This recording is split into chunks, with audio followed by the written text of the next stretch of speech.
Nah, pada bagian selanjutnya kita akan membuat input sistemnya. Nah, untuk tahap pertama di sini kita membuat sebuah input manager terlebih dahulu dengan cara klik kanan di bagian hierarki, kemudian create empty. Di sini kita namai input manager. Nah, kemudian di bagian inspektor kita masukkan script yang telah ada, yaitu script player, kemudian input manager kita drag seperti ini. Nah, kemudian kita coba jalankan, tetapi di sini muncul error bahwa tidak ada input manager yang ada. Nah, kita harus membuatnya terlebih dahulu.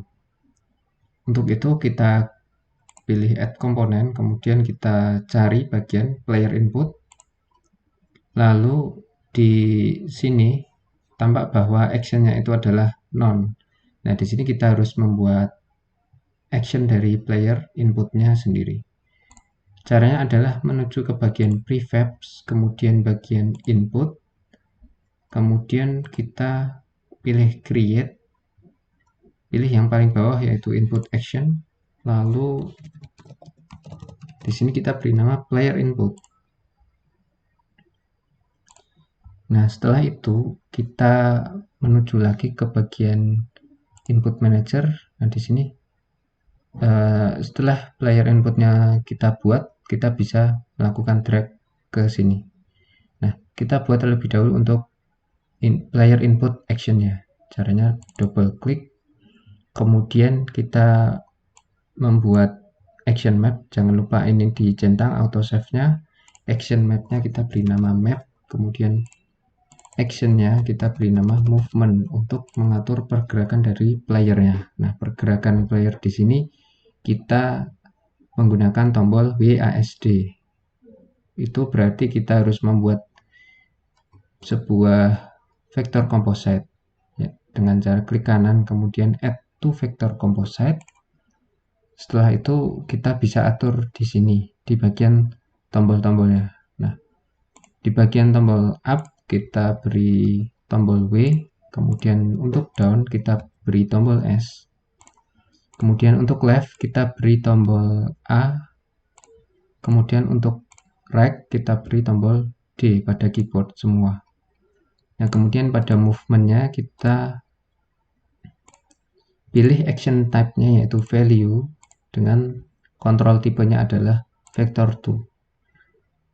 Nah, setelah jadi kita bisa membuat action baru yaitu jump.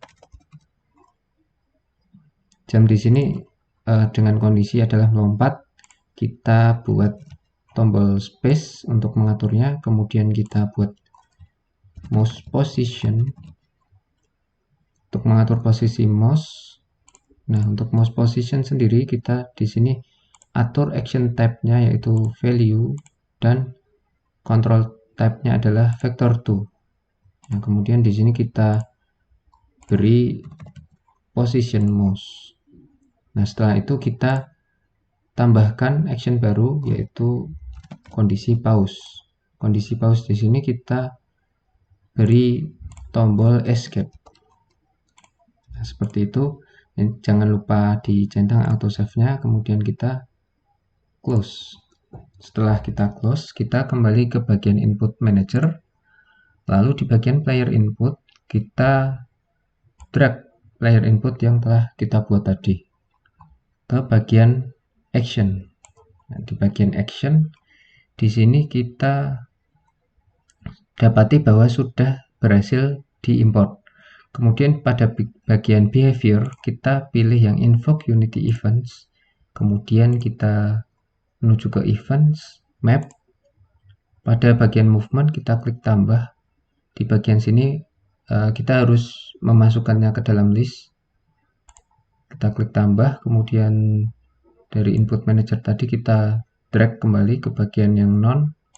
Kemudian kita pilih di sini bagian input manager dan bagian movement. Begitu juga dengan jump. Jump juga sama, di sini adalah get jump input, kemudian mouse positionnya kita tambahkan dan kita beri, yaitu input manajernya berupa mouse lock. Kemudian yang bagian pause kita beri input manajernya adalah get pause input. Seperti itu.